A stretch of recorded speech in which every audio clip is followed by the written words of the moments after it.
मित्रांनो, रात्रीचे 11 11:30 झालेत, नाही का. मध्यरात्र झाली आहे आणि मी अजून मला झोप येत नाहीये. कारण आहे ना, आज एक मी ड्युटीहून आल्यानंतर आहे ना, जेवण वगैरे पण मी डायरेक्ट 10 वाजता केले. जेवूशी पण नव्हतं वाटत. कारण एका कलाकारासाठी आहे ना, सांगतो सगळं सांगतो काय विषय झालाय.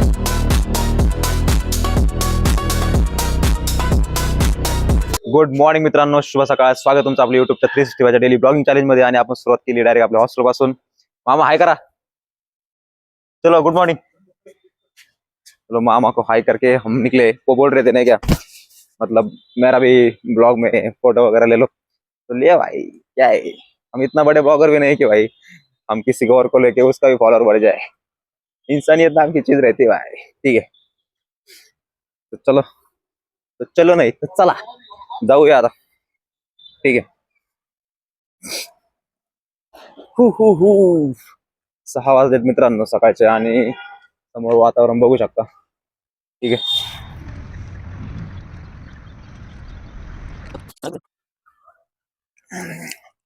पहिल्यांदा आपण आहे ना वॉर्मअप करून घेतोय आता. ठीक आहे, थोडी बॉडी गरम झाली पाहिजे नाही का. डायरेक्ट कधी पण रनिंगला वगैरे आहे ना सुरुवात नाही करायची. पहिल्यांदा वॉर्मअप करून आहे ना बॉडी गरम करायची जरा. ठीक आहे, मसल बिसल जरा असतील ते स्ट्रेच झालेले झोपेत ते सगळे मोकळे करायचे.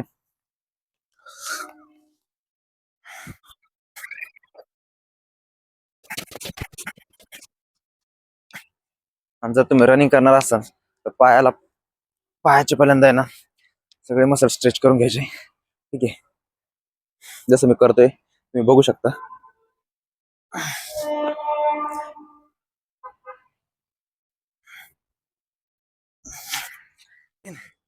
15.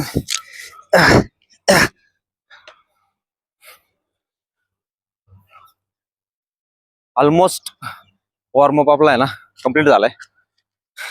बॉडी पण जेमतेम गरम झाल्यासारखं वाटते. ठीक आहे,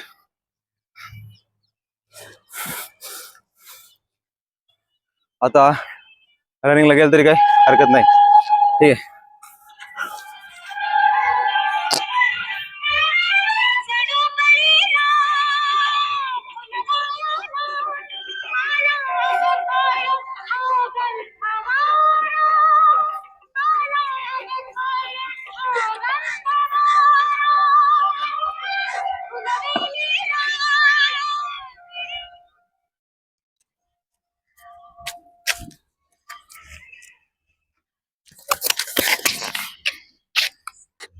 मित्रांनो, जस्ट आता रनिंग झाली आणि तुम्ही घाम बघू शकता कसला खतरनाक आलाय. लय दम लागतोय हो.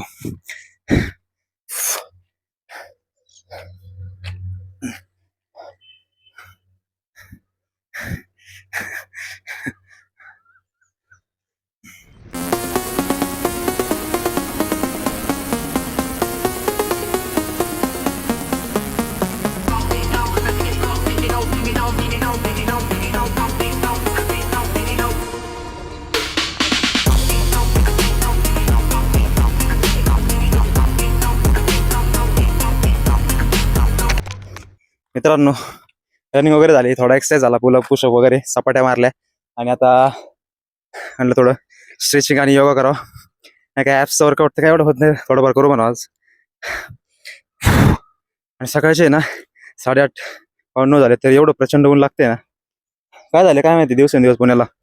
कारण जर 2-3 वर्षापूर्वीचा सर्वे बघितला तर 35-32 टेम्परेचर पर्यंत राहत होतं. कालची न्यूज होती आणि आज 4-5 दिवस डायरेक्ट हवामान खात्याने सांगितलं की घराबाहेर पडायचं टाळा. म्हणजे नाही का, अकोल्याला तिकडं विदर्भात कसं टेम्परेचर असते 40-42 त्या लेवलचं टेम्परेचर झाले.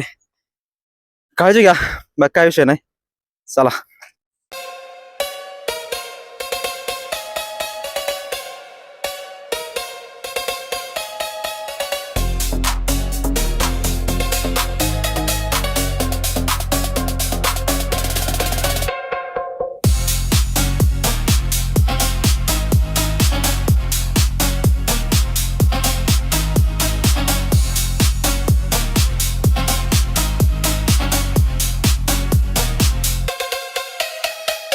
मित्रांनो, आपलं एक्सरसाइज वगैरे सगळं स्ट्रेचिंग योगा सगळं झालंय आणि आता चाललोय रूमवर. तर चला जाऊया मग. ठीक आहे. मजा आली आज नाही का. 3-4 दिवस आलोच नव्हतो रे ग्राउंडला, कारण ते इकडे एंगेजमेंटला गेलो. दुसऱ्या दिवशी परत सकाळी झोपून राहिलो तसं. आज दमलो होतो, नंतर डबल ड्युटी आणि आजच आलो डायरेक्ट नाही का. चला चांगलं फ्रेश वाटतंय. आंघोळ वगैरे करू मस्त पैकी जाऊन, नाश्ता करू आणि मग थोडं एडिटिंग करायची.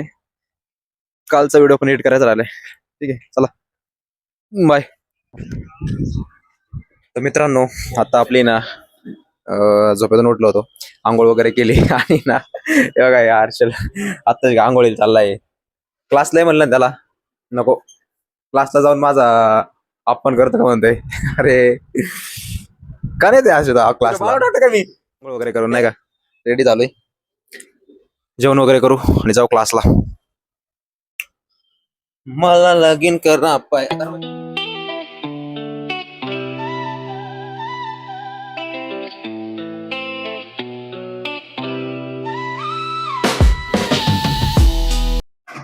मित्रांनो, रात्रीचे 11-11:30 झालेत नाही का, मध्यरात्र झाली आहे आणि मी अजून मला झोप येत नाहीये. कारण आहे ना, आज एक मी ड्युटीतून आल्यानंतर आहे ना, जेवण वगैरे पण मी डायरेक्ट 10 वाजता केले. जीवशी पण नव्हतं वाटत, कारण एका कलाकारासाठी ना, सांगतो सांगतो सगळं सांगतो काय विषय झालाय. मी सकाळी एक आहे ना हॉस्पिटलच्या रिलेटेड एक रील अपलोड केली होती आणि ती एवढी रन झाली की ती मला डिलीट करावी लागली. कारण हायर ऑथॉरिटीकडून मला मेसेज वगैरे आले की ती रील तुला डिलीट करावं लागेल. ठीक आहे, हॉस्पिटल पॉलिसी वगैरे असते, मान्य आहे, पण जाऊ द्या, तो विषय सोडून देऊ आता. डोक्यात ठेवण्यात पण काय अर्थ नाहीये. आपण कलाकार आहे, आपण एक लोकांना हसवण्याचा ट्राय केला, पण ते कुठंतरी ठीक आहे, त्यांच्या दृष्टिकोनातून ते बरोबर नव्हतं. रील वगैरे आपण डिलीट करून टाकली, पण तो व्हिडिओ एवढा रन होत होता की त्या व्हिडिओनी इंस्टाग्रामवर 600 माझे फॉलोअर्स होते आणि तो अपलोड केल्यानंतर 10 तासामध्ये माझे फॉलोअर्स झाले डायरेक्ट 799-800, म्हणजे जवळपास एक 200 फॉलोअर्स मला त्या एका रीलने मिळून दिले. मला नाही वाटत कोणाचं असं काही रेकॉर्ड असेल जे न्यू ज्यांनी जर्नी स्टार्ट केली, ज्यांना 2 महिने 3 महिने झाले.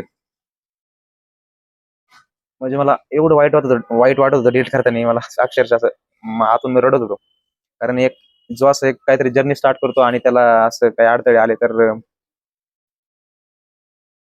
वाईट वाटतं नाही का जरा. ठीक आहे, आपल्याकडे भरपूर कला आहे, करू आपण अजून काय काय जगात इकडचं तिकडं करू, पण चांगला तुम्हाला कंटेंट द्यायचा ट्राय करू. आणि तेच एक ब्लॉग बनवायचं राहिलं होतं म्हटलं, नाही तसं झोपून झोपून गेल्यावर मग काय ते ब्लॉग बनायचं विसरल्यावर काय ते म्हणजे इंटरेस्ट नाही राहत मग त्या ब्लॉग मध्ये नाही का. कारण मी तुम्हाला माझ्या लाईफ मध्ये काय चाललंय तेच शेअर करतोय. चला, असं सगळं झालं, आता झोपूया. उद्या नाईट ड्युटी आहे, जायचंय परत लवकर ग्राउंडला नाही का. एक्सरसाइजला लवकर झोपलं तर लवकर जाग येते. झोप कंप्लीट झाली पाहिजे. कधी कधी वाटते जॉबच सोडून द्यावा, पण काय हात दगडाखाली नाही का, घरची परिस्थिती वगैरे सगळी सिच्युएशन बघून शांत डोक्याने काम काम घ्यावं लागतं. हे आलं तोंडाला बोललं डायरेक्ट असं नाही, सगळ्या गोष्टीचा विचार करावा लागतो. ठीक आहे, आज ना उद्या टाइम बदलेल. लोकांची चांगली परिस्थिती राहत नाही, आपली वाईट कुठे राहणार आहे तेव्हा? आपलं काम आहे फक्त ट्राय करत राहणं, आपलं 100% देणं, आपल्याकडून जेवढं होईल तेवढं देणं. तर चला, तुम्हाला आजचा ब्लॉग आवडला असेल आणि चॅनलवर जर नवीन असेल तर आपल्या चॅनल सबस्क्राईब करा, शेअर करा. भेटूया नेक्स्ट ब्लॉगमध्ये. Thank you so much for watching. Ram Ram. Light का बंद केली? हा, मी पाय लावलं इथं, आता बोलला असतो पुढं.